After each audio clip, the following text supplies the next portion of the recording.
అమ్మ మీ పేరేంటి? నా పేరు దుర్గా ప్రియ. ఎలా ఉందమ్మా ఇప్పుడు మీకు స్కూల్లోని బుక్స్ గానీ, యూనిఫామ్ గానీ, షూస్ గానీ అన్ని ఇచ్చారంట. 12th స్కూల్ ఓపెనింగ్ అయింది.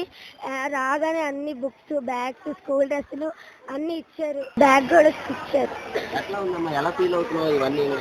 సేమ్ ప్రైవేట్ స్కూల్ ఎలా ఉంటుందో సేమ్ ఇక్కడ కూడా అలాగే ఉంది సార్. చదువు విషయంలోకి వస్తే ఎట్లా ఉందా? టీచర్స్ అందరూ బాగా చెప్తున్నారు. మేము ఏమైనా డౌట్లు ఏమైనా ఉంటే అడుగుతున్న వెంటనే మాకు ఏమైనా డౌట్ ఉంటే మళ్ళీ అడగమంటున్నారు. మేము అడిగింది కూడా వెంటనే చెప్తున్నారు. అంతే టీచర్స్ అందరూ బాగా చెప్తున్నారు. అమ్మా ఇప్పుడు ఫుడ్ విషయంలోకి వస్తే ఈ 5 సంవత్సరాలు మీరు తిన్నారు కదా, ఇప్పుడు వచ్చిన చంద్రబాబు నాయుడు గారు వచ్చిన తర్వాత ఎట్లా ఉంది ఫుడ్ విషయం? ఫుడ్ చాలా బాగుంది. అప్పుడు జగనన్న గారు ఉండేటప్పుడు అయితే ఫుడ్ ఏం బాగుండేది కాదు, గట్టిగా ఉండేది. ఇప్పుడు మాత్రం చాలా బాగుంది ఫుడ్. నీకు పడిందమ్మా తల్లికి వందనం అనేది? ఎస్ సార్, అందరు ఇంట్లో ఎంతమంది పిల్లలు ఉంటే అంతమందికి తల్లికి వందనం పడింది.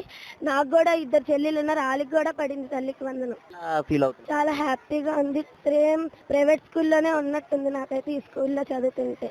ఎట్లా ఉందమ్మా ఇప్పుడు ఫుడ్ అవన్నీ తినడం వల్ల మీకు ఆరోగ్యంగా బాగుంది? ఇప్పుడు చాలా బాగుంది. ఫుడ్ తింటే ఇంకా మళ్ళీ ఇంకోసారి వేసుకుని తినాలనిపించేటట్టు ఉంది. ఈ యూనిఫామ్, ఈ షూ, ఈ బుక్స్, ఈ బ్యాగ్ వేసుకుని వెళ్తున్నారు కదా, మీకు ఎట్లా అనిపిస్తుంది ఒక కార్పొరేటర్ ప్రైవేట్ స్కూల్ కి వెళ్ళినట్టు? ప్రైవేట్ స్కూల్ కి వెళ్తున్నట్టే ఉంది సార్.